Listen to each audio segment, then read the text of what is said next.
Halo teman-teman, kali ini saya kembali main ke IMS 2025 dan kebetulan Wuling mengeluarkan varian baru dari unit Cloud EV. Jadi ini adalah Cloud EV versi Lite. Nah, mungkin yang teman-teman tahu itu Cloud EV di harga 400 lebihan. Nah, untuk yang Cloud EV versi Lite ini di harga 365 jutaan. Tapi kalau teman-teman pesen di IMS sama kawan kita, sales Wuling juga, nanti kita kasih kontak ya di video ini, bisa di bawah itu. Nah, kita cari perbedaan, nanti apa sih perbedaannya antara Cloud EV yang Lite dan Cloud EV yang biasa, yang sebelumnya udah duluan keluar di Indonesia. Kita ulas satu persatu yuk. Sekarang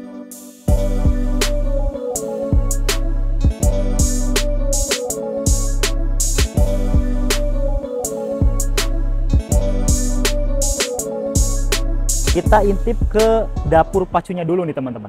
Nah, mobil ini punya kapasitas baterai yang mirip, yaitu 50,5 kWh dengan jarak tempuh 460 km.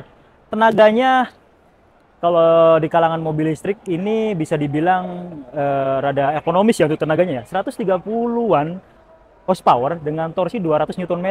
Yang nggak begitu kenceng-kenceng banget, tapi mungkin untuk ngejar efisiensi bahan bakar dan jarak tempuh yang lumayan yang panjang dengan baterai yang nggak begitu besar, 50,5 kWh itu teman-teman. Oke, kalau di tampak bagian luar ini nggak ada perbedaan teman-teman dengan yang Cloud EV yang pendahulunya, yang Cloud EV Pro ya. Kalau ini yang Lite Pro yang jarak tempuhnya sama sih, cuman dia nggak punya kamera 360 dan tidak ada kamera ADAS untuk bagian depannya. Jadi kalau yang tipe ini tidak dilengkapi dengan kamera 360. Untuk lampuan semuanya sama. Di sini udah ada LED, kemudian udah lampunya udah Pro G dan udah LED teman-teman. Nah, kita coba lihat di bagian sisi sampingnya.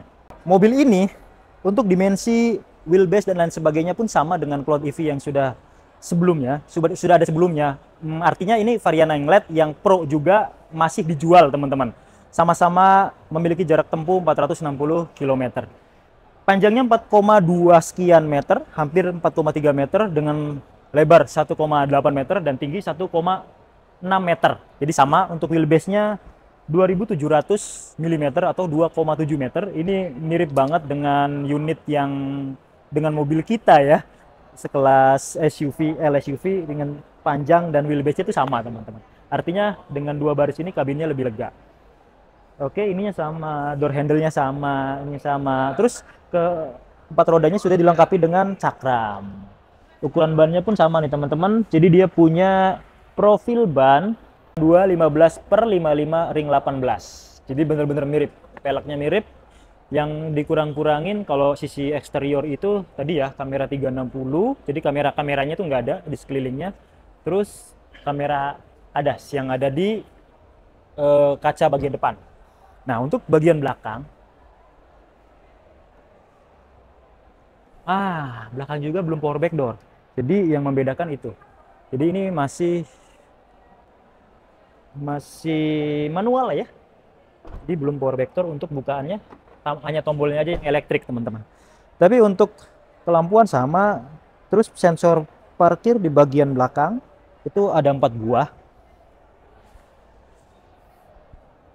Untuk suspensi torsion beam bagian belakang dan bagian depan MacPherson strut. Tapi baterainya kelihatan ya kalau dari sini ya. Tapi teman-teman kalau ngelihat baterai kayak gitu itu bukan tonjolan baterai, tapi pelindungnya, pelindung baterai dari benturan. Ya ada besi yang tebal untuk melindungi baterai itu sendiri. Oh iya, satu lagi nih, untuk yang NIK 2025 baik di tipe Cloud EV Lite dan Cloud EV Pro itu ada di pengecasannya. Jadi sekarang pengecasannya udah support di manapun, di SPKLU atau di pengecasan brand lain itu bisa. Kayak gini nih, dari sini teman-teman. Yang membedakan lagi di pengecasannya. Yang dulu kan AC/DC tuh dibedakan, sebelah sini sama pojok. Kanan kiri ya. Kalau ini tuh sekarang udah digabung ya antara AC dan DC itu udah di satu tempat. Ya udah bisa fast charging 30 ke 80 itu hanya membutuhkan waktu 30 menit. Jadi artinya ini mobil sudah support fast charging dan teman-teman nggak perlu lagi portable lagi kalau mau ngecas mobil ini. Nah, sekarang kita cari perbedaan di interiornya. Let's go. Oke teman-teman, ini interiornya ya. Yang mungkin paling terlihat perbedaan itu adalah di head unitnya. Yang dulu head unitnya 16 inch, sekarang coba 10 inch. Tapi sebenarnya dari fungsi yang 10 inch ini pun cukup ya. Malah kalau kegedean kalau menurut saya agak ngeganggu pandangan, tapi sebenarnya sih itu udah diperhitungkan dari head unitnya ini, dari pihak Wuling pasti diperhitungkan. Nah, untuk pengaturannya sekarang lebih sederhana karena dia tidak memiliki ADAS. Dia pengaturannya tetap ya, tombol fisik itu di Wuling Cloud EV, di New Cloud EV Lite ini tombol fisiknya minim sekali. Bahkan tombol fisik AC tuh nggak ada, semuanya ada di sini nih. Untuk nyalain AC, untuk nah kalau ini kan, nah ini nih untuk mengatur spion kanan kiri itu ada di sini. Nah, kalau teman-teman mau ngatur spion kanan bisa pencet di sini, pengaturannya di sini. Kalau mengatur spion kiri misalnya, kalau volt ini untuk menutup spion. Jadi tuh di layar kayak gini ya guys. Tuh buka. Untuk kelampuan, walaupun di sini udah ada pengaturannya, dia udah auto ya, auto, low beam dan high beam.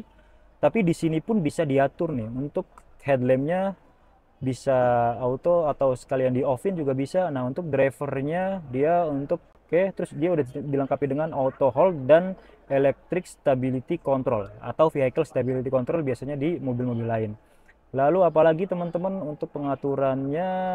Jadi di sini untuk pengaturan, bahkan pengaturan untuk pedal remnya ini kita bisa mengatur seberapa lembut untuk pengaturan pedalnya. Ada comfort, ada standar, ada sport. Mungkin kalau teman-teman yang biasa ngebut-ngebutan, ini ada di sport itu biasanya lebih keras gitu. Kalau comfort itu lebih lembut ya. Oke, apalagi banyak sih pengaturan di sini. Cuman yang tadi saya bilang dia tidak dilengkapi dengan ADAS, makanya sangat terbatas banget untuk pengaturan di head unitnya. Terus perbedaannya lagi untuk joknya ya. Nah, untuk Cloud EV itu terkenal dengan jok yang nyaman. Nah, tapi untuk model ini dia masih menggunakan kombinasi ya, masih fabric lah, dominannya malah fabric. Untuk apa namanya, kulitnya hanya ada di bagian headrest. Terus sekarang airbagnya cuma 2, yang dulu kan ada 6. Nah, terus dia sudah dilengkapi dengan kayaknya ini cruise control, tapi belum adaptif karena belum dilengkapi dengan ADAS. Untuk transmisinya ada di bagian sebelah kiri ya. Untuk pengaturan wiper dan kelampuan ada di bagian sebelah kanan. Ada wireless charging. Di sini ada power outlet. Oke, teman-teman, sederhana sekali. Dia nggak banyak tombol, apalagi nggak punya ADAS. Ya ini tipe Lite-nya, tipe ekonomis dari Cloud EV itu sendiri. Tapi untuk bukaannya semuanya udah auto dan dia sudah dilengkapi dengan Wuling Indonesian Command. Halo Wuling. Halo. Buka jendela bagian sebelah kanan. Oke, membuka jendela kanan. Oke, jadi masih dilengkapi dengan Wuling Indonesian Command. Kita coba dikit yuk ke baris kedua, sedikit aja. Tetap lega ya teman-teman, tetap lega karena memang Cloud EV diciptakan untuk kenyamanan, kelegaan, terus joknya tetap empuk. Oke lah, untuk baris kedua seperti ini standar, lega. Oke teman-teman, mungkin itu aja. Kita balik lagi ke depan yuk. Mungkin itu teman-teman, ya ada positif negatifnya, ya mungkin untuk harga ini jauh lebih murah, dan yang terpenting adalah untuk pengecasannya ini, jadi bisa dicas dimanapun, nggak perlu repot-repot lagi kayak dulu yang beda ya, beda dengan merek lain gitu. Itu agak sulit mungkin buat customer Wuling. Artinya Wuling mendengar keluh kesah customer. Kalau teman-teman tertarik dengan unit di belakang kita ini, kita cantumkan kontaknya ada di video dan di deskripsi, serta hitungan terbaiknya nih ada saya di video ini. Kalau ada salah-salah kata boleh komentar, atau saran apapun boleh komentar. Terima kasih.